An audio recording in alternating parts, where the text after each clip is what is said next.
ইফতার তাড়াতাড়ি করে কইরো। আল্লাহর নবী বলছে উম্মত সেহেরি দেরি করে খাইও, মানে কষ্ট যাতে না হয়। ইফতার করো তাড়াতাড়ি, যাতে সময় হইছে সাথে সাথে ইফতার করো, এর মধ্যেই বরকত। সাহারি দেরি করো, যেন লাস্ট টাইমে নিয়ে খাও, কোনো অসুবিধা নাই, যাতে করে তোমার কষ্টের মাত্রাটা কম হয়। মানে সব মিলাইয়া রব্বুল আলামিন চেয়েছেন আমার বান্দার যেন আরাম হয়, কষ্ট না হয়।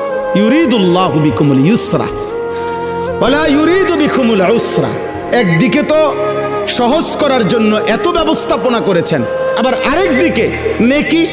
আল্লাহ তাআলা যেন বললেন রমজানের এক একটা মুহূর্ত আমি স্বর্ণের দামে না, রূপের দামে না, মণি মুক্তার দামে না, বরং আসমান জমিনটাকে যদি 112 দাম ধরো, আসমান জমিন পুরা সৃষ্টির, সেটার যেই দাম আসবে আল্লাহ বলে তার চাইতে কোটি গুণ বেশি দামে আমি রমজানের এক এক মুহূর্ত তোমাকে দিলাম।